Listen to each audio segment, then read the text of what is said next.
아주 환하게 웃으시면서 이렇게 인사하겠습니다. 함께여서 감사합니다. 네, 함께여서 감사합니다. 여러분 한번 상상을 해보세요. 감미로운 목소리와 서정적인 가사 하면 떠오르는 가수가 있나요? 누구요? 성시경.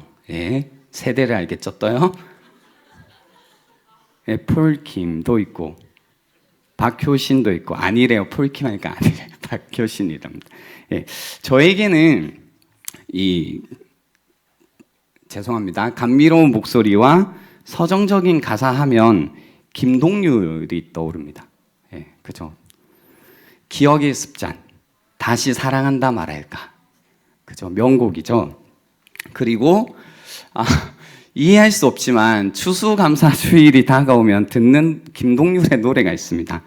감사라는 곡인데요. 네, 여러분이 간절히 바라는 대로 노래를 부르지 않고 읽어드리겠습니다. 노랫말이 참 좋습니다. 눈부신 햇살이 오늘도 나를 감싸면 살아있음을 그대에게 난 감사해요. 부족한 내 마음이 누구에게 힘이 될 줄은 그것만으로 그대에게 난 감사해요 라는 벌스가 있습니다. 감사해요. 참 따뜻한 말입니다. 추수감사주의를 맞이해서 오늘은 여러분과 함께 감사에 대해 나눠보려고 합니다. 여러분, 감사해요의 반대말을 아시나요? 감사해요. 안 감사해요. 초딩. No thanks. 중딩. 그죠? 요해사감. 뭐 이러면 이제 안드로메다로 가야 됩니다. 잘 가. 원래 안 나갈게요. 감사해요의 반대말은 당연하지입니다. 모든 것이 당연하다는 마음을 가지면 어떤 것에도 감사할 수가 없습니다. 왜 그럴까요? 당연하다라는 생각을 가지는 근거 때문인데요.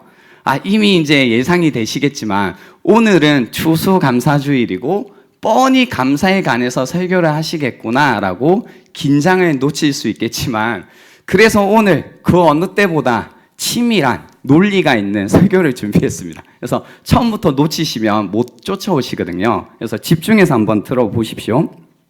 다시 해볼게요. 예, 모든 것이 당연하다라는 마음을 가지면 어떤 것도 감사할 수 없습니다. 왜 그럴까요? 이 당연하다라는 생각을 가지는 근거 때문인데요. 우리는 언제 어떤 경우에 무엇이 당연하다라고 생각하게 되는 걸까? 그죠? 어떤 경우에 언제 우리는 무엇인가 당연하다라고 생각하게 되는 걸까? 내 것, 내 권리. 어떤 것이요? 내 것이라고 생각하고 내 권리라고 생각하면요. 당연해집니다. 이런 거죠. 내 것을 사용하면서 감사하다고 생각하지 않습니다. 당연한 거죠.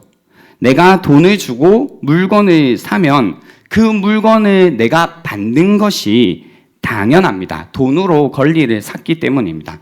예를 들어 내 것이 아닌 다른 사람의 휴대폰을 빌려 쓰면 감사합니다. 그런데 내가 내 휴대폰을 사용하면 당연한 거죠. 내가 차가 필요합니다. 다른 사람이 차를 빌려주면 감사합니다. 그러나 내가 필요해서 내가 내 차를 타면 당연합니다. 이처럼 내 것, 내 권리에 대해서는 당연해집니다. 근데 여기서 우리는요, 감사가 무엇이고 감사가 왜 중요한지를 배울 수 있습니다. 만약 내가 내 것이 아닌 다른 사람의 것을 사용하고 있다면 감사하게 됩니다. 내 것이라면 감사하지 않아도 괜찮지만 다른 사람의 것을 사용하면서 감사하지 못하고 당연하게 여기면 안 된다라는 겁니다. 한번 생각해 보세요. 만약 다른 사람이 내 것을 자기 것처럼 사용하고 당연하게 여기는 모습을 보면 어떨까요? 이런 거죠. 동생이 자꾸 내 옷을 자기 옷처럼 입어요. 언니가 계속 내 핸드백을 자기 것처럼 들고 나가요. 아주 지 것처럼 해. 뭐 그런 거죠. 회사에서 내가 낸 아이디어가 있는데 팀장이 자꾸 자기 것처럼 구는 것을 보면 어떤 생각을 하게 될까요? 얄밉죠. 또 친구가 어떤 부탁을 나에게 합니다. 그래서 그것을 들어주는데 점점 부탁을 들어주는 것을 당연하게 여기는 것을 보면 어떤 마음이 들까요? 그래서 이런 말이 있습니다. 대부분의 사람들은 배려를 받으면 감사하고 2번 배려를 받으면 지가 잘난 줄 알고 3번, 4번 배려가 지속되면 권리라고 생각한다. 권리라고 생각으로 바뀌면 불평하기 시작한다라는 이 말이 있습니다. 혹시 여러분 이제 이 이야기를 들으시면서 떠오르는 동생, 떠오르는 언니, 떠오르는 직장 동료, 떠오르는 친구가 있으신가요? 이런 사람들을 보면 별로 유쾌하지 않습니다. 화가 나기도 하죠. 이런 맥락 속에서요, 우리가 하나님과 나의 관계를 한번 생각해 볼 수 있습니다. 무엇이 창조주 하나님을 가장 불쾌하게 할까? 어떤 태도가 하나님을 화나게 할까라는 걸 우리는 알 수 있습니다. 하나님께서는 하늘과 땅을 지으신 창조주이십니다. 만드신 그분이 지으신 모든 것의 주인이십니다. 즉 모든 것의 권리를 갖고 계시다라는 의미죠.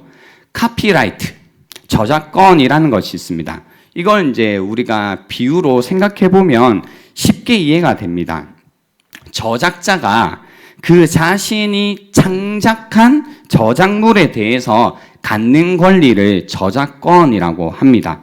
그래서 그 저작권의 어떤 정의를 살펴보니까요, 저작자가 자신의 저작물을 독점적으로 이용하거나 이를 남에게 허락할 수 있는 인격적, 재산적 권리. 저작권은 문학, 영화 등 예술작품 등 저작물에 대한 독점적이고 배타적인 이용을 보장하는 권리이며 복제를 통해 저작권자의 저작물을 출판하거나 저작물을 이미 사용하지 못하게 하는 권리이기도 하다.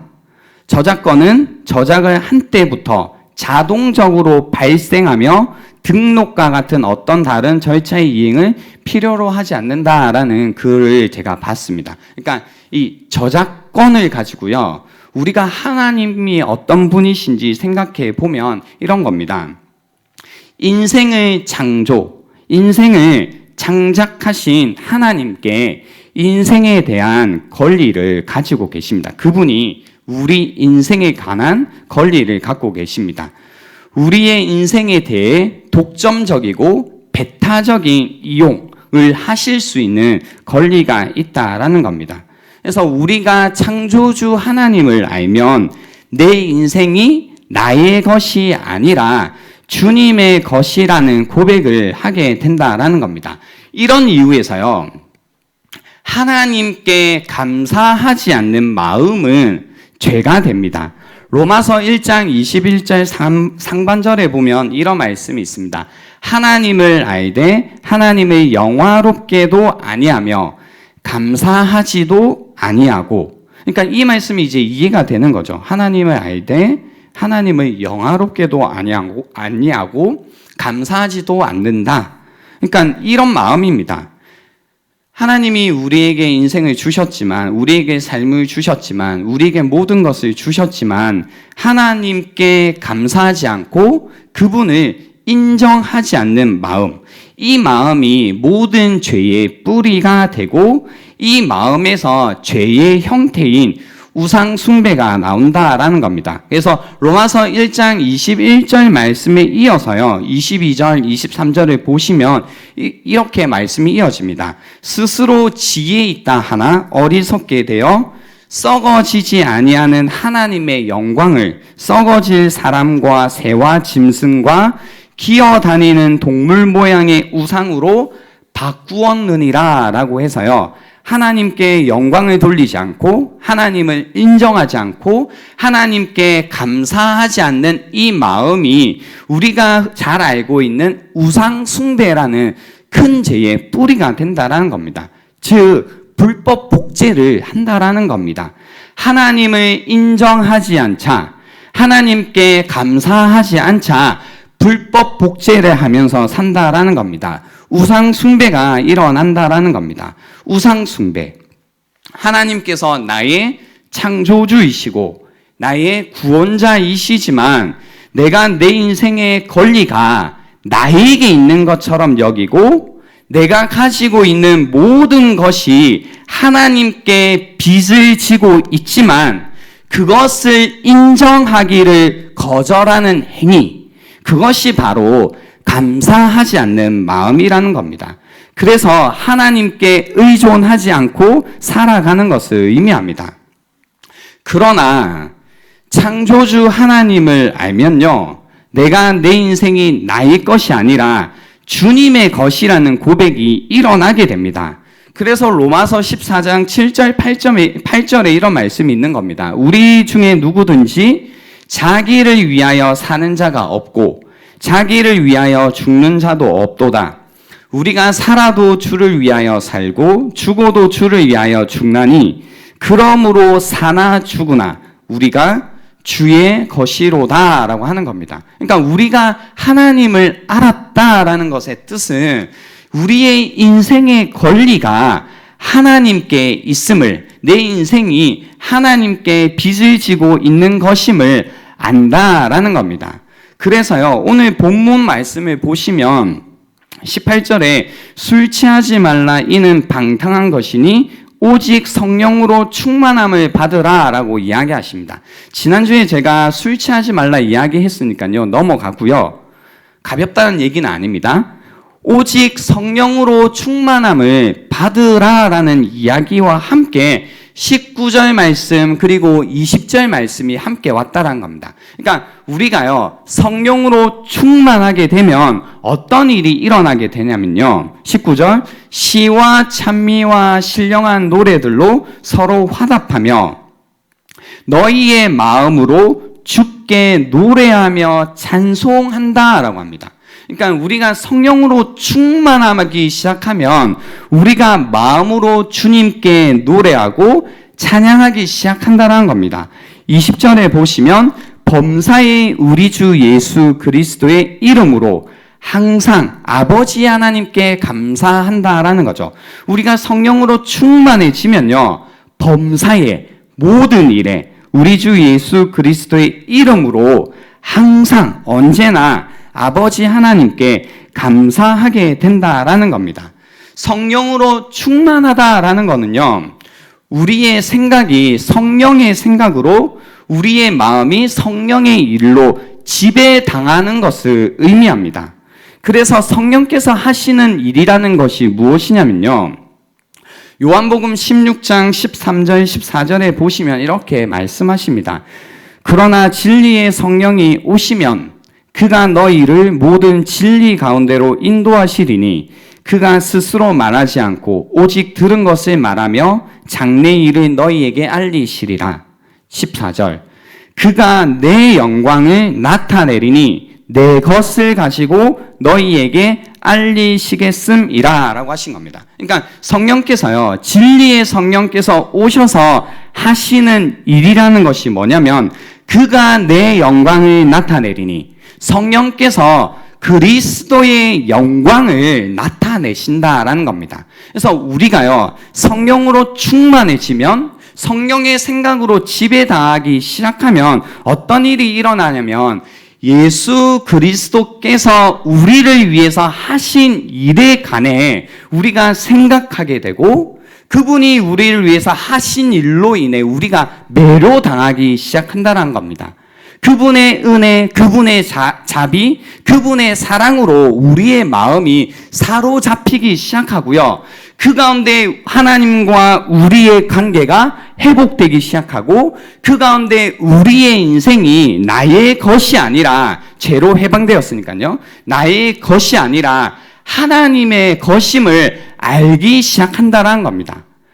내 인생이 나의 것이 아니고 주님의 것이고 나의 이 일생이 하나님께서 주신 것임을 알기 시작하니까요. 19절처럼 우리의 마음으로 계속해서 주님을 향한 노래가 끊이지 않는 겁니다. 여러분 그런 경험도 있으시죠? 여러분 가운데 이제 80%가 그리스도인이라고 고백을 하셨는데요. 내가 하나님을 깊이 만나고 성령으로 충만할 때, 그러니까 그리스도 예수께서 나를 위해 하신 일, 십자가의 사랑으로 내 생각이 사로잡히고 내 마음이 움켜잡힘을 당했을 때 계속해서 마음 가운데 울려나오는 그 노래, 그죠? 그 찬양, 그것이 우리 안에 없을 수 없다라는 거죠. 그리고 20절 말씀 보시면요. 범사의 우리 주 예수 그리스도의 이름으로, 그죠? 항상 아버지 하나님께 감사하게 된다는 겁니다. 성령으로 우리가 충만하게 되면 우리가 예수 그리스도가 우리를 위해서 하신 일로 인해서 우리가 그것을 알게 되면, 사로잡히게 되면 우리가요 그분의 영광을 보겠죠. 그분의 십자가의 영광, 부활의 영광이라는 것을 알게 될 겁니다. 그 가운데 범사에, 그리고 항상 예수 그리스도의 이름으로 말미암아 아버지 하나님께 감사하게 된다라는 겁니다. 그래서 우리가 예수 그리스도를 믿었다라는 것을 감사하는 자가 된다라는 말입니다. 우리가 한두 번, 한두 마디로 감사를 표현하는 자들이 되는 것이 아니라 우리가 존재적으로 하나님이라는 분을 알게 되고 우리의 인생이라는 것이 그분의 은혜에 빚진 것이다 라는 인식이 생기기 때문에 항상 감사하는 자가 된다라는 겁니다. 그래서 그리스도인은 감사하는 자가 되는 겁니다. 옆에 분들에게 이렇게 인사합시다. 당신은 감사하는 자입니다.